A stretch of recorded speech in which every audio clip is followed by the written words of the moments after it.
في مثل هذا اليوم قبل عامين عين زين الدين زيدان مدربا لريال مدريد، ومنذ ذلك الحين حصد زيزو رفقة النادي الملكي 8 ألقاب، ما شكل مفاجأة للجميع.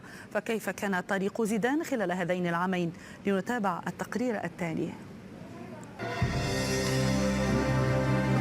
حين كان زعيم أوروبا يتهاوى أمام أعين الجميع، أعلنت حالة الطوارئ، وهنا اتخذ القرار.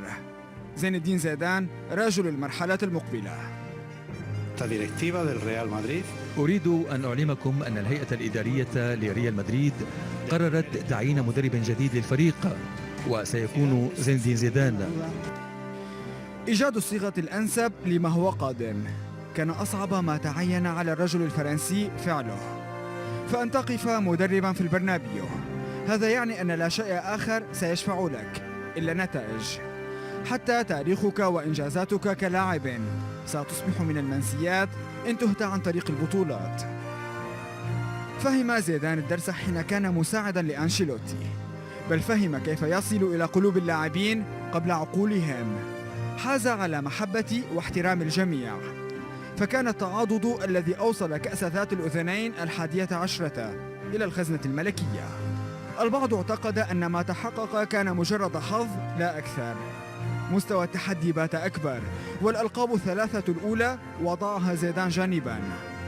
تفكيره حينها انحصر في ليغا هجرت كأسها الريال ل4 سنوات، والخوف من أن تصبح 5 في عهده. زيدان استيقن الحل نحو اللقب المفقود، ومسير 40 مباراة على التوالي دون أي خسارة كانت دلالة الأولى لعملاق استجمع قواه كاملة. فأنهى ذاك الموسم بلقبين من أصل ثلاثية تاريخية لم يصلها الريال يوما، وختمها قبل أن يختم العام الماضي أيامه بخماسية هي الأولى مسجلة تحت علامة ريال مدريد. في عامين فقط حقق زيدان ما عجز عنه الأسبقون. هو فعليا دخل قائمة أفضل المدربين الذين مروا على نادي القرن.